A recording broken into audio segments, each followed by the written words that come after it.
E aí, pra onde nós vamos? Código é 3856. Opa, ótimo. Pra onde é que nós vamos? Pro Forte Santo Antônio da Barra, ali na portaria.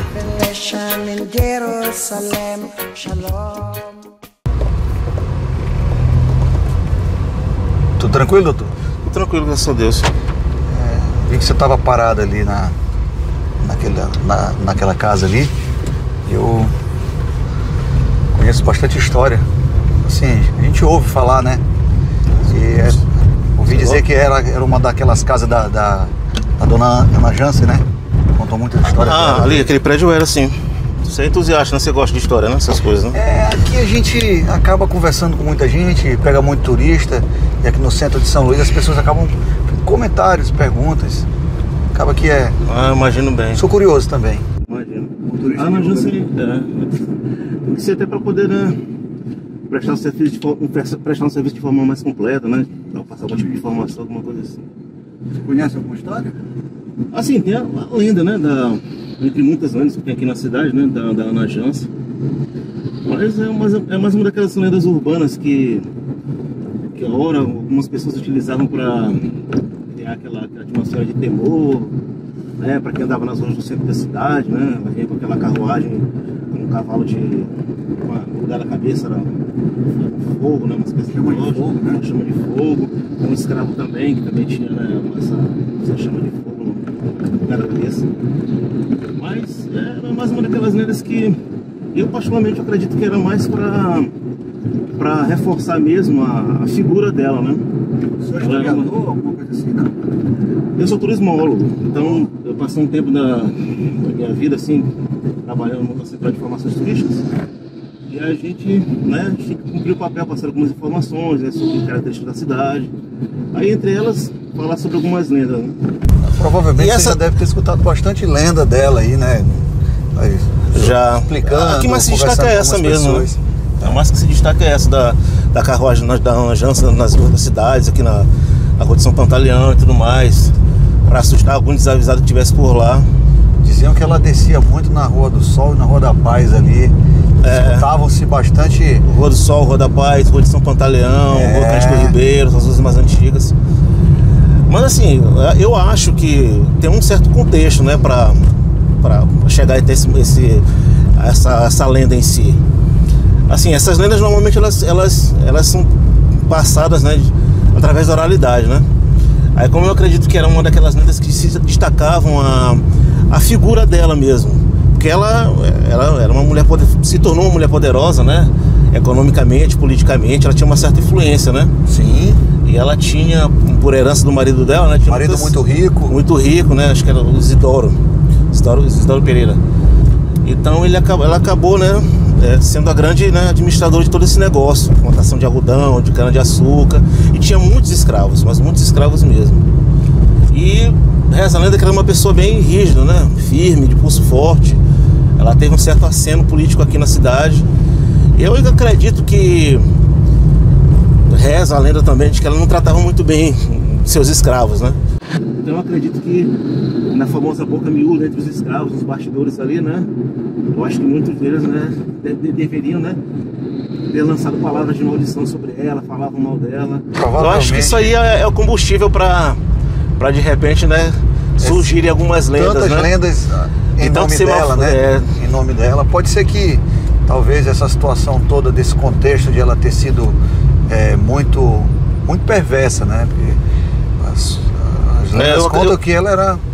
Eu acredito nisso, sim, porque não é difícil você imaginar, né, que até utilizando essa última palavra, colocar no imaginário popular de que uma pessoa tão má assim para os escravos, para as pessoas, ela de repente não pudesse ser transformada numa figura mais monstruosa, né, para poder ficar circulando na cidade. Não é difícil acontecer. É verdade. Mas assim, realmente, os historiadores, assim, Eles realmente acabam relatando essa mesma informação que eu estou te falando aqui, né? Então eu imagino que, acho que essa lenda ela só reforça aquilo que ela era enquanto, né, enquanto pessoa, enquanto figura política, enquanto empresária, né? Era uma mulher que de certo destaque, né? Porque a figura da mulher nesse período, né, na posição que ela tinha, não era muito comum, né? Então eu imagino que ela tudo isso se somou para dar combustível para chegar nessa lenda, né? Até porque as pessoas dizem que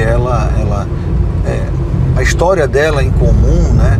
Diz que ela saiu de casa muito cedo, foi expulsa pela família, teve um marido muito rico, o marido assumiu ela como já tendo um filho fora do casamento. Fora do casamento. Acho que as lendas de maldade que falam sobre a pessoa dela, talvez tenha sido o que você está falando mesmo em relação a esse contexto marcante de época dela, por ser uma mulher de pulso firme, né? A gente está falando aqui do que ela, você bem me lembra, nasceu quase no final do século XVIII, Brasil Imperial.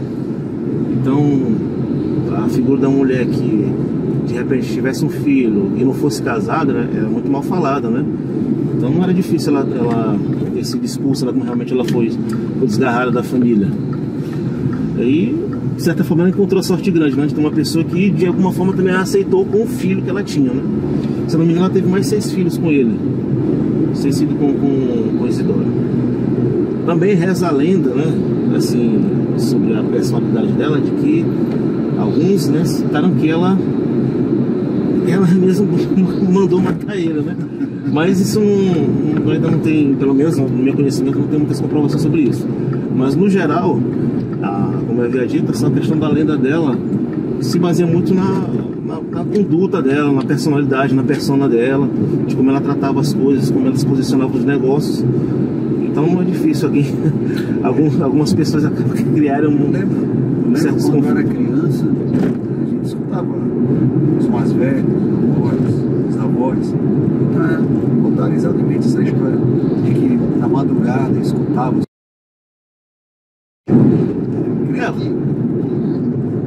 Deveria ser muito interessante essa situação.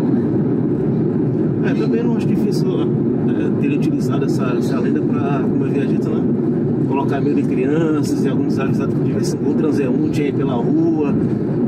Algumas pessoas realmente utilizaram isso como uma forma de manter as ruas sem circulação, né, durante determinada hora da noite. Eu imagino isso. As histórias de Dona Najância tinha e tem muitas ainda, né? Tem. Fora essas situações de carruagem, de tudo. Inclusive, você está indo ali pro forte, né?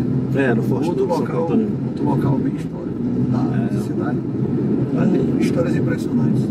Ali era uma das primeiras fortificações de defesa construídas pelos franceses. Chegaram aqui. Era de madeira, mas depois com a colonização portuguesa, eles construíram de pedra e cal. Se duvidar, deve ter também lendas urbanas sobre o forte. Principalmente nessa área marítima aqui, eu não duvido não, né? Tanto quanto a de Najância.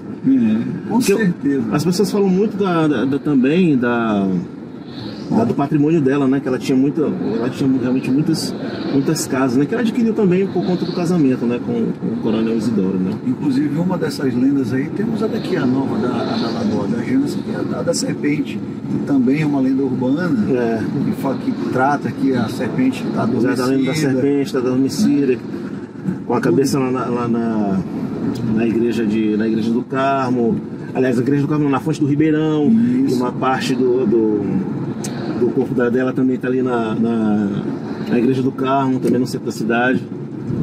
Essas lendas urbanas é que trazem para a nossa cidade um tanto de cultura e de...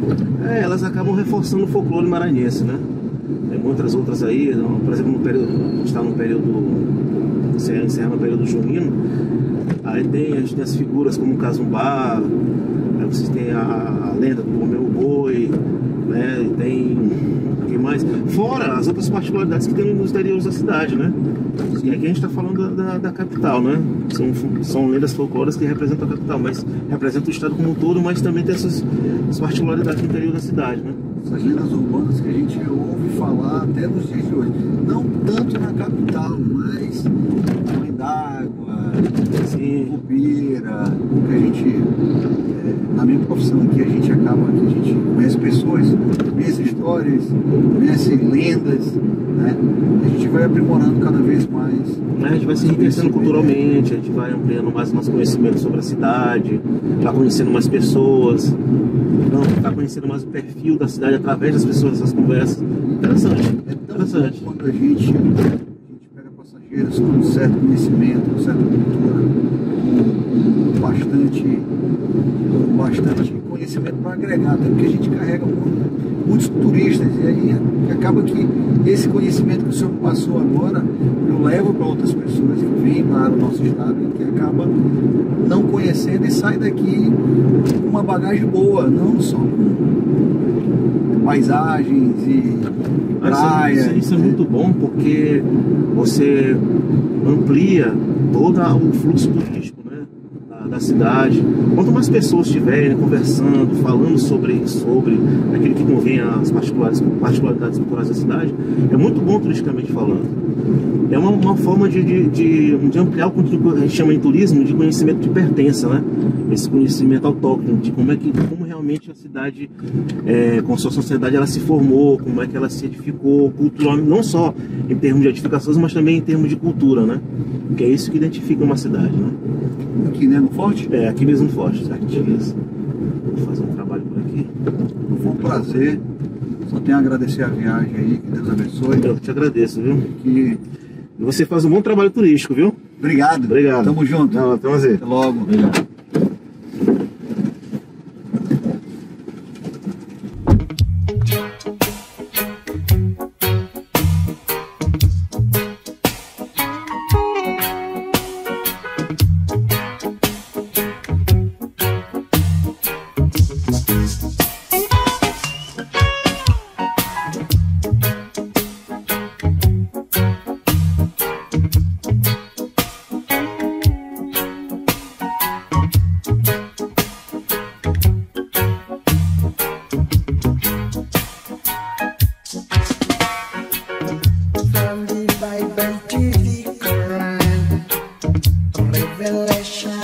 Jerusalem, Shalom, Salam Alaikum. You can see Christians, Jews and Muslims living together and praying, Amen.